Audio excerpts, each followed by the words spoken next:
Graph में अगर हम दिखाने की कोशिश करेंगे तो ideal OC curve will basically, sorry, the practical OC curve will look like this. तो यहाँ पे हम देखेंगे कि कुछ लॉट है जो रिजेक्ट हो रहे हैं, दो it is below AQL, that means उसका परफॉर्मेंस अच्छा है, but still it is getting rejected. कितना है वो? मेरली 5 to 6%, बट 90 प्रोबेबिलिटी कितना है लॉट का रिजेक्ट होने का? मेरली 5 to 6%, बट 95% प्रोबेबिलिटी ये है कि वो लॉट एक्सेप्ट हो जाएगा।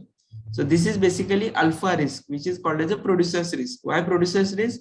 अच्छा था, इक्वल से कम था, फिर भी लॉट रिजेक्ट हो रहा है। यहाँ पे जाएंगे, please read it as a, not as RQL, please read it as an LTPD. LTPD यहाँ पे क्या हो रहा है? एक्यूएल से ज्यादा है, फिर भी लॉट एक्सेप्ट हो रहा है, तो वो क्या होगा है?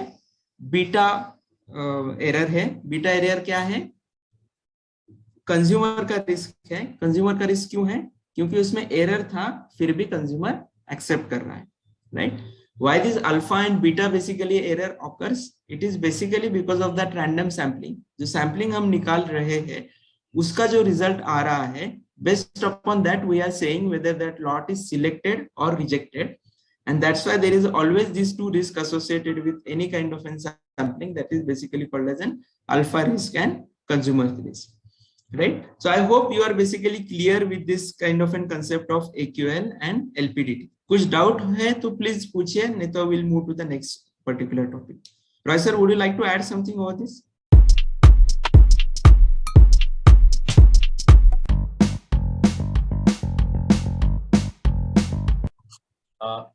ये जो ओसी कार्व का प्लॉटिंग कैसे होता है, मैं थोड़ा सा आपको एक्सप्लेन करता हूँ.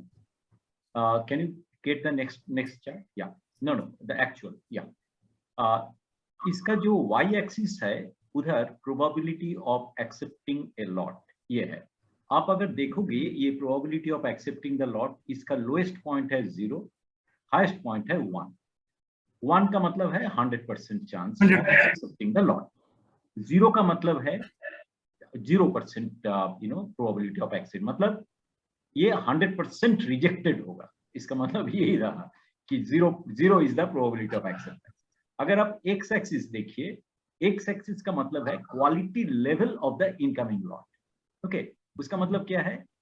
आपके साथ आपका कस्टमर का या तो आपके साथ आपका सप्लायर का कॉन्ट्रैक्ट हुआ है कि हम मानिए कि हम 1% इक्वल लेवल, मानिए कि जो इक्वल लिखा हुआ है इधर ये 1% है एग्जांपल के लिए, ठीक है? तो हम इधर क्या प्लॉट कर रहे हैं कि इंस्टेड ऑफ 1% मानिए at different quality level lot आपके पास आ रहा है, लेकिन आप वही सैंपलिंग प्लान यूज कर रहे हो. क्या सैंपलिंग प्लान? अगर आपके पास एक लॉट स्टैंडर्ड लॉट साइज आ रहा है, उससे एक स्टैंडर्ड सैंपल साइज आप ले लिए हैं, और उधर से अगर एसी नंबर और उसके नीचे आता है आप एक्सेप्ट करोगे, रिजेक्शन नंबर और उसके ज्यादा आया तो आप रिजेक्ट करोगे. यही आप यूज कर रहे हो हर केस में. मतलब आपको पता नहीं है कि lot quality, actually quality level जो है वो एक्चुअली चेंज हो रहा है. तो ये ओसी कार्ड आपको बता रहा है कि इन सच ए केस जहां पर क्वालिटी लेवल अगर चेंज हो रहा है इनकमिंग लॉट का, तो उस केस में प्रोबेबिलिटी ऑफ एक्सेप्टेंस कैसे रहेगा. तो इधर आप देखोगे जब 0 डिफेक्टिव लेवल है तो प्रोबेबिलिटी ऑफ एक्सेप्टेंस 100%, जो मैंने आपको बोला. कुछ भी सैंपलिंग आप कर लो क्योंकि आपको तो डिफेक्ट मिलेगा ही नहीं, ठीक है? अगर मानिए अभी धीरे धीरे लॉट क्वालिटी जो है वो खराब हो रहा है, अप टू इक्वल लेवल खराब हुआ, तो क्या होगा? आप देखोगे कि उसी का थोड़ा थोड़ा करके नीचे जा रहा है. उसका मतलब जो प्रोबेबिलिटी ऑफ एक्सेप्टेंस इधर था, ये धीरे धीरे धीरे धीरे कम होते होते आपका इक्वल लेवल में जो प्रोबेबिलिटी है वो alpha is normally in statistical terminology इसको 0.05 कहते हैं. Alpha is normally considered at 0.05 normal, और बीटा इज नॉर्मली कहते हैं 0.10.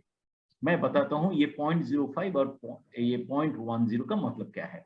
तो अल्फा में अगर आते हैं, अल्फा होता है वो प्रोबेबिलिटी जो मतलब 0.05 यानी कि 95% आपका चांसेस ऑफ एक्सेप्टेंस होता है if a lot comes with equal quality.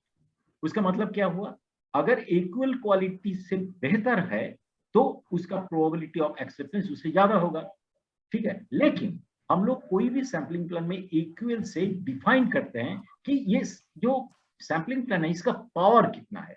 तो कोई भी आदमी अगर पूछे कि सैम्पलिंग प्लान का पावर कितना है, तो नॉर्मली ये अल्फा इक्वल एलटीपीडी बीटा, ये 4 फैक्टर से डिफाइन होता है।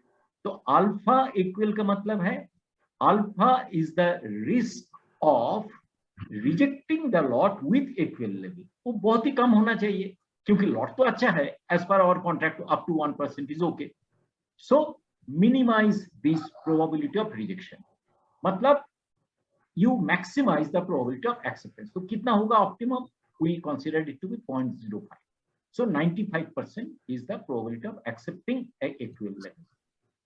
And what is this? money की lot quality और भी खराब हो रहा है, खराब हो रहा है, खराब हो रहा है, खराब होते होते it comes down to something like LTPD, lot tolerance percent defective. LTPD क्या है? कस्टमर या तो आप डिफाइन करो कि देखिए कुछ भी हो, मेरा जो ओसी कार्ड है वो ओसी कार्ड के हिसाब से, मानिए आपने डिफाइन किया एलटीपीडी 10%, सो 10% का रिजेक्शन का चांस होना चाहिए 90%, यानी कि 10% lot with 10% defective should not have an acceptance level of more than 10%, यही मीनिंग है उसका। तो एलटीपीडी बीटा, तो उसका मतलब क्या है, 10% लॉट भी 10%, मतलब 10% defective level, say for example LTPD is 10%, lot tolerance percentage defective, तो 10% डिफेक्टिव लेवल में भी there is a chance that lot may be accepted 10% of that.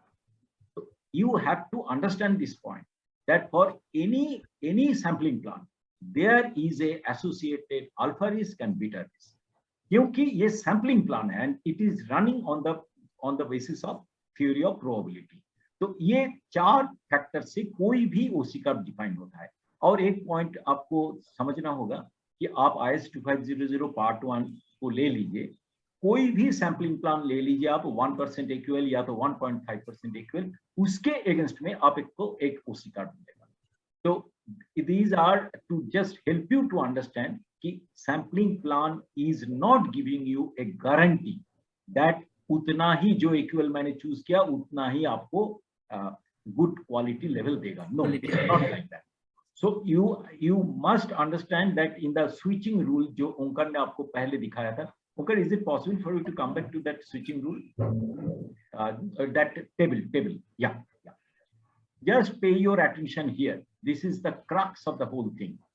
इधर क्या बताया गया कि आप जब टाइटन इंस्पेक्शन में हुआ, आप हो टाइटन इंस्पेक्शन में, तब 5 lot not accepted while on tightened inspection, तब आपके पास एक ही चारा है, क्या? Discontinue inspection altogether, no sampling plan, 100% inspection. उसका मतलब यानी आप ये भी कर सकते हो कि until and unless we will go and visit you, and if your supplied quality, if your process quality we find not acceptable, we will discontinue. So this is an important point for you to note. और उसके बाद अगर supplier ने quality level को improve किया, you assure it by your subsequent quality audit, then only you can start with tighten inspection, and उसके बाद लगातार अगर उनका परफॉर्मेंस अच्छा रहा, then you can move to normal inspection and then subsequently reduced inspection. तो अब मैं आपको एक क्लू देता हूं, अगर आपने नॉर्मल इंस्पेक्शन से शुरू किया लेकिन आपका सप्लायर रिड्यूस्ड इंस्पेक्शन में नहीं जा रहा है, उसका मतलब सप्लायर में प्रॉब्लम है। तो you have to rethink that whether this particular supplier we should continue on sampling inspection or not. So that means उसके अगेंस्ट में एक्शन लेना जरूरी है। Okay, I think we have covered all the points.